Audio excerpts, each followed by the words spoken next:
sujets chauds, des débats brûlants, des opinions tranchées. Pour s'informer tout en divertissement. Francis Gosselin. Bonjour et bienvenue dans ce nouvel épisode. L'enjeu de l'abordabilité du logement est quand même un sujet qui me préoccupe et je pense que je ne suis pas le seul, n'est-ce pas?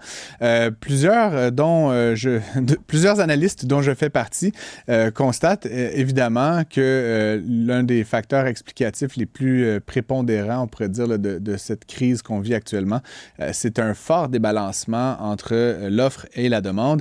Il y a évidemment plusieurs personnes qui cherchent des coupables. On a, depuis quelques années, commencé à cibler et à montrer du doigt les investisseurs et j'ai pris la plume ce matin et j'ai signé dans le Journal de Montréal un texte qui un peu remet ce mythe à plat et tente de le décortiquer.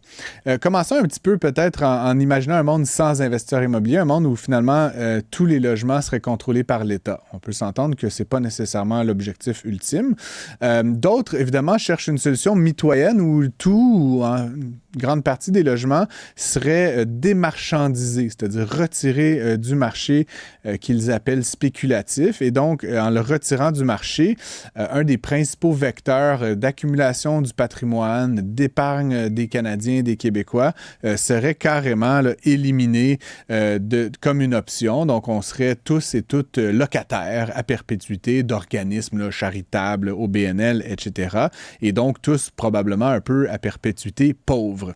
D'autres voudraient que les logements, évidemment, restent privés, donc que les investisseurs continuent à faire leur travail, mais que ça soit fait à perte, parce qu'évidemment, le capitalisme, c'est mal.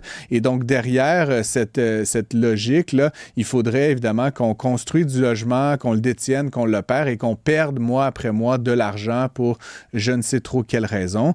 C'est une idéologie un peu comme celle-là qui a mené à l'adoption à Montréal en 2021 du règlement pour une métropole mixte, le fameux ou l'infâme 20-20-20, qui préconise essentiellement que 60% des logements soient dictés par les urbanistes de la municipalité, 20% de logements sociaux, 20% de logements abordables, 20% de logements familiaux là, avec des définitions un peu bizarroïdes.